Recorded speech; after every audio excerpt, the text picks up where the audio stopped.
Hello, everyone. Welcome to the Shadow Star podcast. My name is Blake Gerhards, also known as Blake Shadow. And you are talking to Preston Bradford, aka Enzo Star. And you're watching the Shadow Star podcast.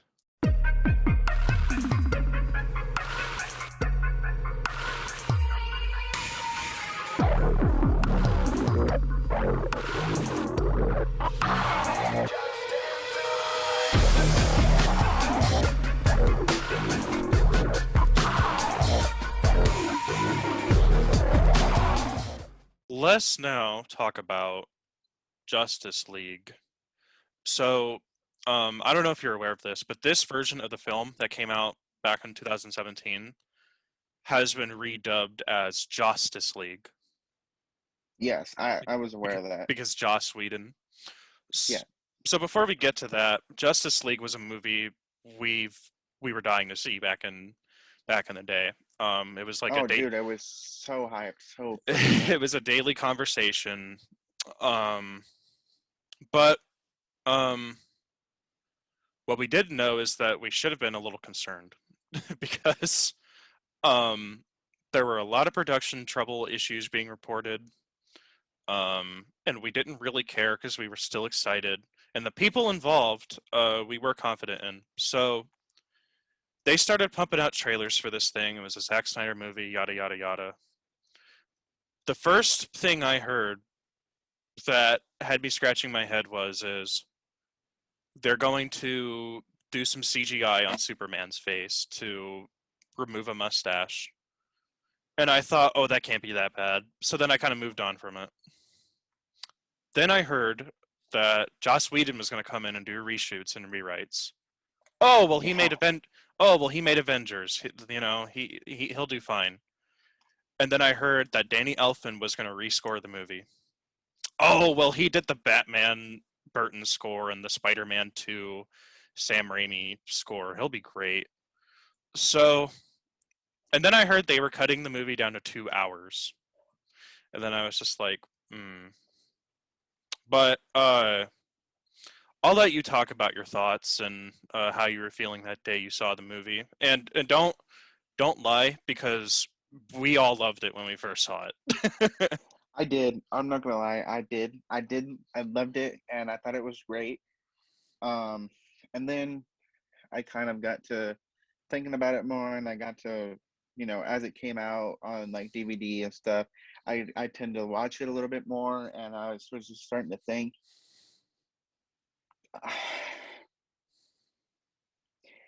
As it stands today, I'm gonna be quite honest with you.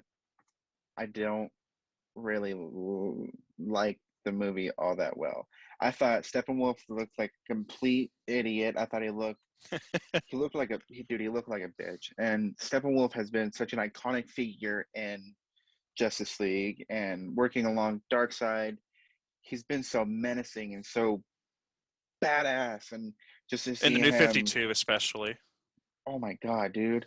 And then to see him get into this movie and be like kicking the Justice League's ass. I'm like, yeah, this is Steppenwolf and everything. And I was first seeing it, I was like, yeah, this is cool. And Superman comes in, boom, boom, boom, and then he's done. I'm like, what the fuck? Like, hold on. No, I'm gonna tell you how wrong this is. Steppenwolf would not go down that easy with Superman. Granted, Superman's a completely strong character, and he's amazing, but no, no, he wouldn't take Steppenwolf that easy. So to see that, at first I was kind of happy, seeing the movie. I was kind of happy about it, but then rewatching it over and over and over again, I just kind of thought to myself, this isn't all that great. And I personally thought that Joss Whedon should have just stayed away, because I liked I liked all the Avengers. I like the Avengers movie he made, but then coming in and kind of ruining the Justice League movie for me just made me realize how much I definitely don't want him to touch another DC movie ever. But and then you also had the reshoots and everything, and then the CGI mustache. man, we need to really get into that CGI mustache because that is something that nitpicks a lot of people, and that is something you definitely need to talk about. I will. Yeah, that CGI mustache was horrible, and oh my god, you can tell, and it just looks so shitty. Yeah. Do you want me to start? Oh yeah, go ahead. My bad. So, I also want to reiterate that this movie was originally Zack Snyder's film. Oh yeah, He had a plan for it. He finished shooting, and then he had personal issues he had to go take care of, and then WB hired Joss Whedon to finish the movie, and he did a great job, and I love the movie. No, I'm just kidding. um, so we all went and saw it as a group. Me, you, Bubba, Tyler, CJ, Alex, LT. Um, I don't want to leave anybody else's name out. Let me CJ, Tyler, Bubba, Alex, Casey, you, me, LT. I'm forgetting somebody, dude. I know it. But we all went and saw it as a group. It was fun. Um, and I was sitting next to you during this. oh yeah. And the movie starts. They have this awesome DC movies intro with like all the heroes on it. I thought it was cool. We were all freaking out about it. Oh boy. And then you already know There where it I'm is. you already know where I'm There it going. is. Uh there is a kid, this is how the movie starts. There's a kid with iPhone talking to Superman, ironically for his podcast. Um and Superman turns around. And immediately I notice that there's something wrong with his face. And I kind of look over at Preston and I'm like, what the hell is up with Superman? I'm like, what's going on here? And like the scene itself, when I first saw it, it was kind of genuine and nice, but then the more I watch it, it gets awkward because the kid is like, what the hell is the conversation even about? Like, the kid asks Superman like I if he ever remember. wrestled a hippo, and then Superman's all like, "Hope is like your car keys. Easy to lose, but if you dig around, it's usually close by." I'm like, what? So then I'm like, okay, well that's Superman shit for you. And then the kid asks him, "What's your favorite thing about planet Earth?" And then the camera cuts, and then we get this opening credit scene that definitely wouldn't have been done by Snyder. See, and I keep going back to Snyder because it was immediately clear that the tone of this movie did not match the tone of Man of Steel and BVS. Oh, of course not. And that's a problem because Justice League was supposed to be the third movie in a trilogy of films, Yeah. or an anthology of movies, and the tone just completely changed, and it just slapped you in the face. You're just like, what the hell? Um, so the movie was okay. I mean, like, I was super hyped about it, and that's why I loved it on that day. But I thought the integration of Marvel-like humor just didn't fit with these characters all that well. Like, if you want more Yeah. humor in your DC movie, great. But oh my god, some of the jokes were Avenge terrible. Av- Avengers level humor, it doesn't work in DC. Sorry. It just doesn't. I mean, it works. It works for Marvel because they were doing that since day one. Yeah. In this established DC Snyder universe, it doesn't work. No. Uh, like I said, I think in the Snyder cut, I don't want to talk about the Snyder cut too much because that's going to be the next episode. I think we're going to see Flash bring humor to the movie still, but Batman was in the Whedon cut was just cracking jokes left and right, and they just weren't landing. Um, there were just some really awkward scenes in the Whedon version of the movie. Like when you watch the theatrical Justice League, you feel like you're watching two films. You feel like you're watching a Snyder movie that has been taken apart and then stitched back together with scenes from a completely different film. Yeah. And it just feels really weird. Now, my biggest complaint on the day that we saw the film was that Superman did not come back with his black costume. Yeah, that was probably.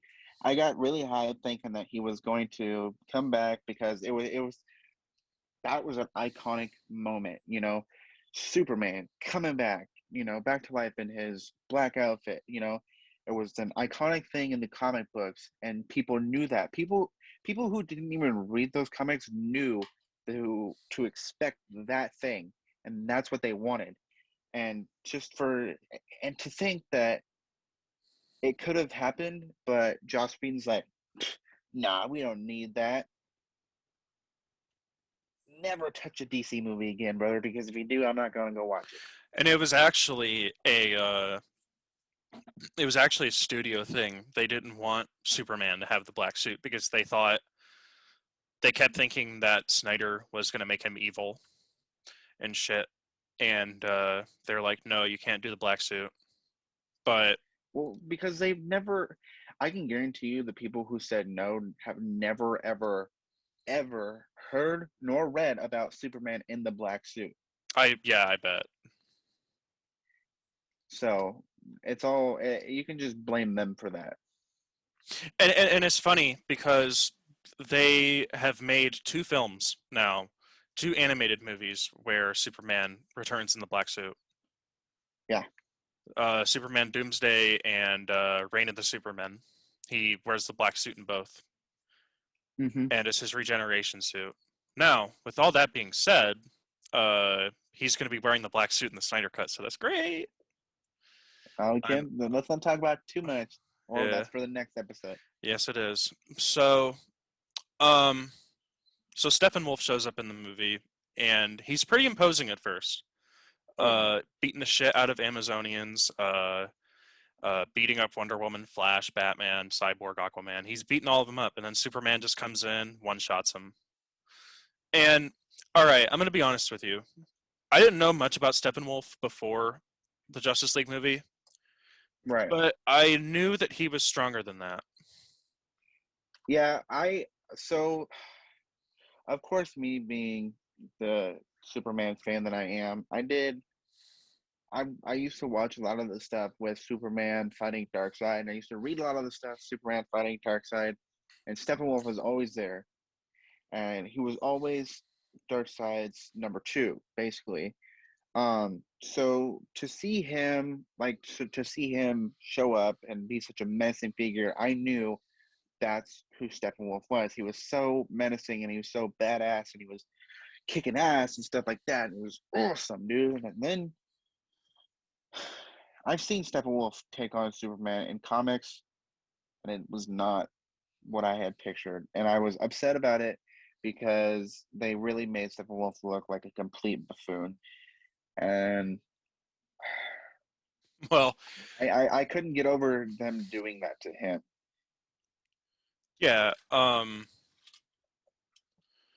we don't got to worry about that anymore because I don't know if you've seen, like I said, I don't want to talk about the Snyder Code too much, but they released a clip of Steppenwolf chopping Amazons in half Amazonians, and yeah. calling lightning down from the sky with his axe. And not to mention freaking manhandling horses was like Oh my nevermore. god. Dude, he is gonna be such a menacing figure in Oh the my movie, and I'm lord. so looking forward to it. This is Steppenwolf. This is the Steppenwolf we deserve in the first damn place, and I'm so excited that that's what we're getting. Yeah, and for people saying that Steppenwolf was not badass in the comics, there was an alternate universe, I think, where he killed the Trinity. Yeah, read New 52. If you don't think Steppenwolf is badass, read New 52 comics with Steppenwolf in it. Then Because, you're gonna rethink that. And not to mention, once you do, you're probably gonna piss yourself because you're gonna get so scared of him. Because that dude was menacing as shit in the New 52 series. yeah, I remember a comic book panel. Like, I haven't really read a bunch of New 52, but I remember seeing the comic book panel of him standing over the corpses of, like, Batman, Wonder Woman, and Superman. Oh yeah. So, yeah, I thought that was nuts. Um, but yeah, overall, the closeout, the topic, we were we were trying to convince ourselves at the time that we liked Justice League 2017, but really, I think we thought a lot was missing from the film that we wish was there. Oh We yeah. we wanted black suited Superman. We wanted Darkseid. We wanted more Steppenwolf shit. Um, we didn't want as many jokes, and goddamn, now that movie is about to exist. So It's amazing. I'm loving it. yeah. Um, Shout out to AT&T for actually making it happen, because Oh yeah. WB wanted to be piss ants and not want it to happen. Oh yeah, for sure.